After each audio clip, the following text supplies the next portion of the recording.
Écoutez très bien la journaliste de France 24, c'est parti. Alassane Ouattara confirme qu'il n'enverra plus aucun Ivoirien à la Cour pénale internationale. Le président ivoirien ajoute que son pays avait désormais une justice opérationnelle à l'issue d'une rencontre à Paris avec le président François Hollande.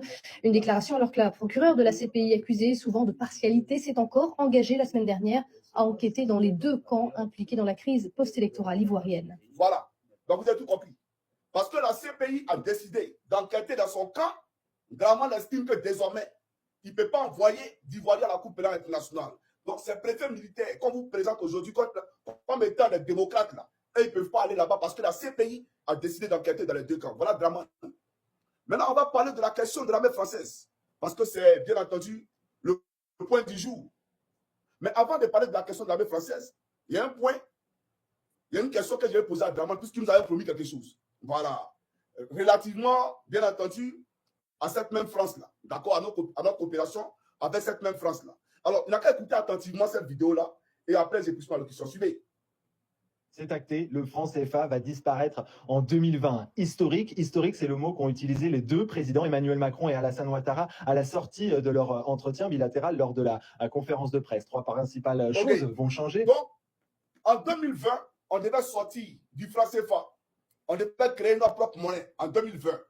Draman a tenu un discours aux côtés de Macron, le président français. Et il a promis à tous les Africains la fin du franc CFA et qu'en 2020, on allait rentrer, bien entendu, en possession de notre propre monnaie. On allait créer notre propre monnaie. Aujourd'hui, nous sommes en 2025, 5 ans après. En réalité, ce monsieur-là, il est en mission pour endormir les Africains. Quand les Africains veulent être souverains, là, on envoie Draman pour les endormir. Ils commencent à pour parler, discuter. On va créer l'éco, on va créer l'éco. La création de l'éco, là, 5 ans après, où en sommes-nous? Dès qu'on en parle, les mêmes camps d'opération existent toujours. Pour le compte des pays africains à la Banque de France, les mêmes camps d'opération sont toujours existants. Et on nous ment tous les jours, on nous ment. Et c'est ce monsieur-là qui se présente devant nous pour dire on va rétrocéder le 43e piment à l'armée française. Et je vois des gens qui sont... Comprenez? Quand M. Bakongo demande même s'ils sont quoi et puis ils sont moutons, on peut comprendre effectivement que ça peut avoir de la résonance et de l'audibilité, bien entendu, envers ces gens-là, parce que c'est des moutons. Voilà. Maintenant, Draman, on va t'écouter sur la question du 43e piment. Parce qu'il faut que les Africains comprennent le point de vue de Draman sur cette question-là. C'est capital. Voilà, c'est très capital. Alors, chaque Ama africain de Côte d'Ivoire, écoutez ça attentivement. C'est parti. Ce samedi, Nicolas Sarkozy a annoncé qu'il allait maintenir une base militaire française à Port-Bouët, donc à Abidjan. Oui. C'est une surprise. Est-ce que c'est vous qui lui avez demandé ça? Oui, le président Bédier et moi avions saisi déjà les autorités françaises en son temps pour que la base soit maintenue.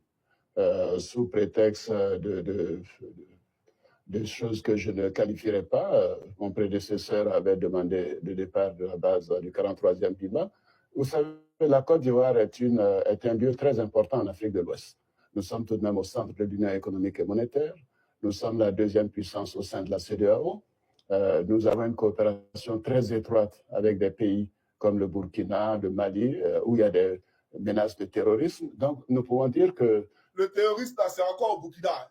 C'est encore au Mali. Ça sévit actuellement au Burkina, au Mali. Au moment où vous preniez la parole, Blaise Compaoré est encore président. Donc, il n'y avait pas de terroristes là-bas. C'est maintenant même qu'on a besoin de l'armée française, puisque vous avez demandé à ce que l'armée française reste. On est d'accord ou pas? Nous suivons.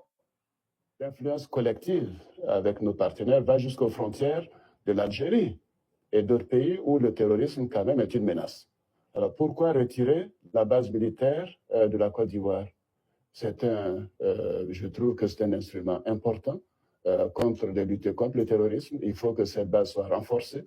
Il faut que toute cette sous-région soit en paix et soit protégée parce que nous n'avons pas les moyens de renseignement ou de suivi pour régler ces problèmes terroristes. Et vous ne craignez pas qu'on parle de France-Afrique? Non, c'est plutôt l'Afrique qui demande cela. Et l'Afrique fait partie du monde. Pourquoi voulez-vous chaque fois singulariser l'Afrique? Les États-Unis ont des bases dans d'autres pays. En quoi cela gêne? Il y a des bases au Moyen-Orient. Cela ne gêne pas. Quand il s'agit de protéger l'Afrique, on en fait un complexe. Nous n'avons pas de complexe. Nous voulons travailler à protéger les Ivoiriens, à protéger les Africains, à développer les relations entre l'Afrique et tous les pays. Et nous n'avons que l'objectif de l'intérêt de l'Afrique, de la Côte d'Ivoire, des Africains et des Ivoiriens. D'accord. Donc, quand il s'agit de protéger les Africains, pourquoi les gens sont vraiment dans tous les États? Mais c'est maintenant qu'il faut protéger les Africains, la Draman. Les Africains demandent d'être protégés. Et c'est spectaculairement, tout à coup, soudain, brusquement, Draman annonce aux gens, parce que l'armée française est affaiblie au Burkina Faso. L'armée française a été chassée du Burkina, chassée du Mali, chassée du Niger et chassée du Tchad. Draman Ouattara aujourd'hui, pour venir endormir les gens, puisqu'il sait qu'il y a un réveil, il y a un sursaut africain. La jeunesse aujourd'hui, bien entendu, a soif de souveraineté. La jeunesse aujourd'hui a soif de développement. Et ce monsieur-là vient, lui, on va rétrocéder notre armée, notre camp là, à l'armée ivoirienne. Draman, il faut respecter les gens.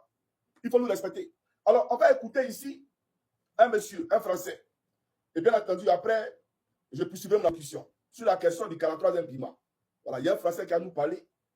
Voilà, et après, je poursuivrai ma locution. C'est parti. Qui vient? Voilà pour C'est cet lui qui est là, extrait. hein. Il reste au-delà de Djibouti 4 bases militaires françaises, donc Côte d'Ivoire, Gabon, Tchad et Sénégal. Si on comprend bien, ces bases ne devraient pas fermer, mais le nombre de soldats vraiment diminuer. Absolument. Donc c'est vrai que Djibouti, où il y a 1500 soldats, est exclu du périmètre de la mission qui a été confiée par Emmanuel Macron à Jean-Marie Bockel, qui avait été secrétaire d'État à la coopération et qui avait fameusement affirmé que la fin de la France-Afrique devait arriver, ce qui lui avait coûté son poste à l'époque. Mais revenons à la discussion qu'il est en train de mener. C'est en effet une volonté, dit-il, exprimée par les chefs d'État qu'il a pu rencontrer, à savoir Côte d'Ivoire, Gabon et Tchad, que les bases françaises ne ferment pas, mais que le format change. Ce sera des bases souvent mixtes, où il y aura l'armée du pays, en tout cas des soldats ivoiriens, tchadiens et gabonais, juste à côté de... Voilà. Et cette vidéo-là date d'il y a 1 ou 2 mois, même pas longtemps, d'accord, où ce monsieur est venu sur les zones de France 24 pour nous dire qu'il y a des rumeurs, etc., de ce que le 43e Bima va quitter, bien entendu, la Côte d'Ivoire. Il a dit non, pas question. C'est une question de stratégie, etc. Il a parlé, vous avez entendu. Vous comprenez? Donc, quand M. Draman, quand il sort là, pour venir parler aux gens, frère, il faut avoir pitié de ceux qui t'écoutent. Si tes partisans sont des moutons, là, nous, on n'est pas des moutons. Hein. C'est eux qui disent qu'ils sont moutons. C'est dire que Dieu les a fait hommes, mais ils ont décidé d'être des porcodio, des moutons. Parce qu'un porcodio, cocotti, et puis mouton, c'est la même famille des animaux. Donc, c'est les animaux. Mais nous ne sommes pas des animaux. Donc, il faut respecter les Ivoiriens. Alors, j'aimerais ici présenter les camps, nos camps, là, les camps français, qui sont à Boaké. Voilà, vous allez les voir. Arrêtez de distraire les gens.